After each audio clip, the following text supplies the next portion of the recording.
냉전 체제 완화, 대탕트 시대.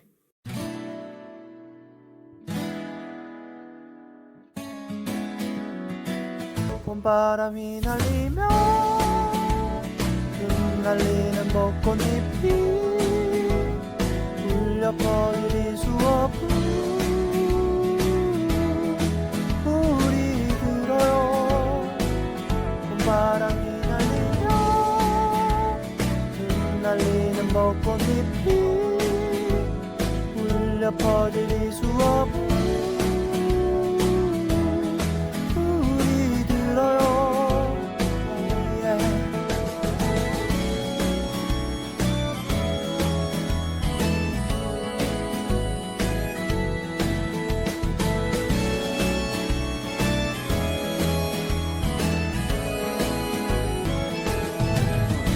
그대여 그대여 그대여 그대여 그대여. 우철쌤의 역사 수업 이제 시작할게요. 냉전 체제의 심화로 세계 곳곳에서 열전이 일어나기도 하면서 세계는 긴장과 불안 속에 살았습니다. 하지만 1970년대에 이르러 냉전 체제의 장기화에 따른 피로감에 평화의 분위기가 커지기 시작합니다. 먼저 동유럽에서 소련 중심 공산체제에서 벗어나려고 하는 자유화 운동이 전개됩니다. 1953년 소련의 스탈린이 사망하자 체코슬로바키아, 동독에서 공산체제에 저항하는 세력들이 등장하기 시작하죠. 여기에 소련에서 후르쇼프가 탈스탈린주의, 평화 공존 원칙을 강조하면서 공산체제에 저항하는 세력에 힘을 받기 시작합니다.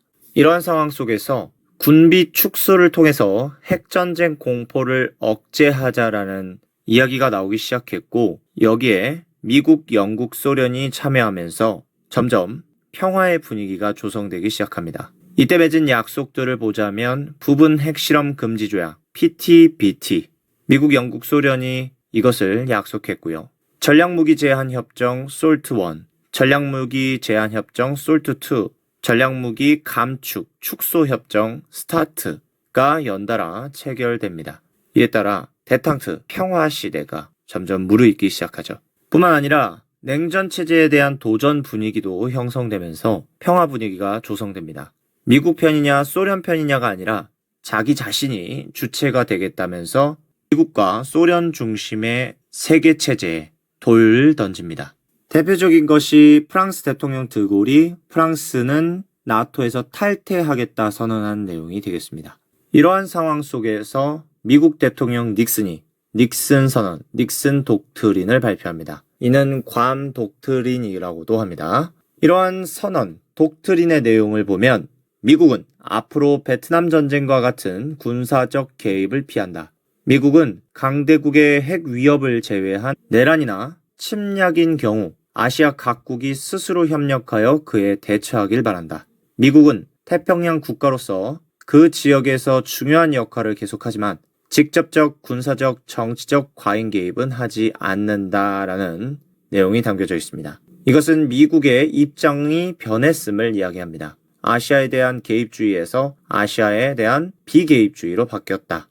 이 내용에 따라서 베트남 전쟁에서 미국 군대가 철수하였고 중국의 국제연합 UN의 가입을 미국이 동의합니다. 이로써 공산주의 국가인 중국과 미국이 국교를 할 수 있게 되죠. 또한 아시아에 대한 원조를 경제 중심의 원조만 하거나 원조 비용을 축소하는 등의 모습을 보입니다.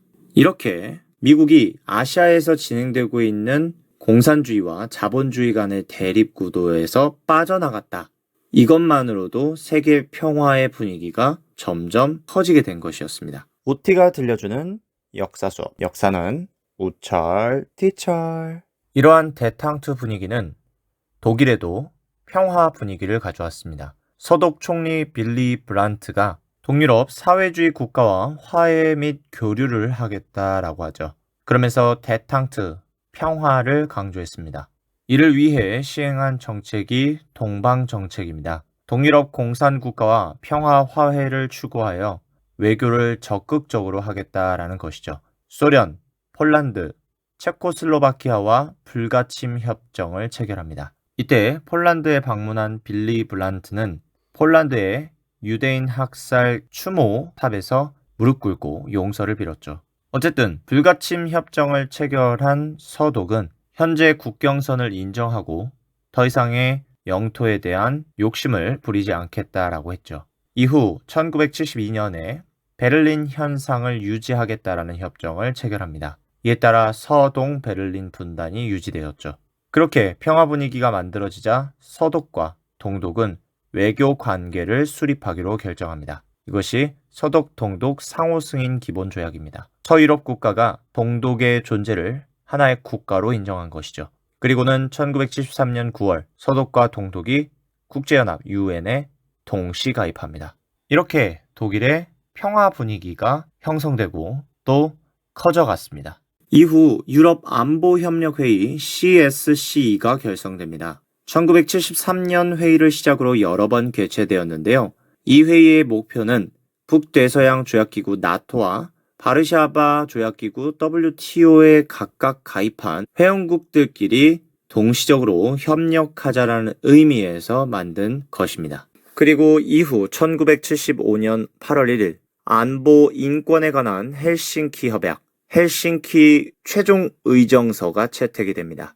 이것은 유럽 안보협력회의 CSCE에서 결정한 내용인데요.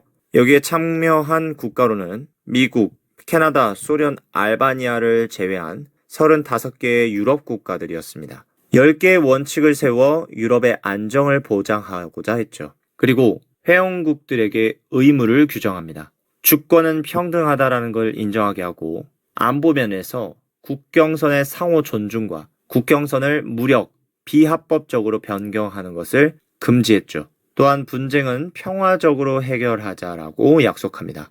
그리고 인권적인 면에선 소련 동유럽은 인권, 정치, 사상의 자유를 인정하라라고 요구했고 이것을 조약으로 만들어 발표했습니다. 또한 유럽의 모든 국가들이 경제, 과학, 기술, 환경에 협력하자고 약속했죠. 이로써 유럽 안보의 기초와 국가 간 관계 원칙에 관한 일반 선언이 조인됩니다. 안보 인권에 관한 헬싱키 협약에 결국 소련은 서명을 합니다. 이로써 냉전 체제의 두 세력은 안보 면에서는 영토 보전, 인권 면에서는 인권의 자유에 대해 합의하게 되었죠. 그렇게 30년 동안 이루어진 유럽 냉전은 안보 인권에 관한 헬싱키 협약으로 끝이 납니다. 이렇게 냉전 체제는 화해와 평화를 추구하는 대탕트 속에서 완화되어 가는 것 같았습니다. 하지만 헬싱키 협약은 약속이었을 뿐 지키지 않으면 의미가 없는 것이었습니다. 결국 냉전과 열전은 이 약속을 안 지키면서 다시 시작되었죠. 소련이 아프가니스탄을 침공하면서 그것이 시작됩니다. 그 과정을 살펴보면 아프가니스탄 내부에 반란이 발생합니다. 친소련 세력이 중심이 되어 반란을 일으켰는데요. 이 반란이 성공하여 공산정부가 아프가니스탄에 수립됩니다. 그러자 이 공산정부를 반대하는 세력이 또다시 반란을 전개했고 소련이 10만 병력을 이 아프가니스탄에 보내어 반대하는 세력의 반란을 진압하고자 했습니다. 그러자 미국 대통령 레이건이 이러한 소련의 모습을 강력하게 비판하고 핵무기와 해군에 집중적으로 투자하기 시작했죠.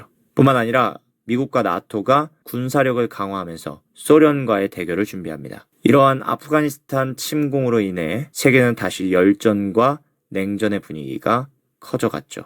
오늘 영상은 여기까지입니다. 우리는 다음 영상에서 다시 만나도록 해요. 그러면 빠이빠이.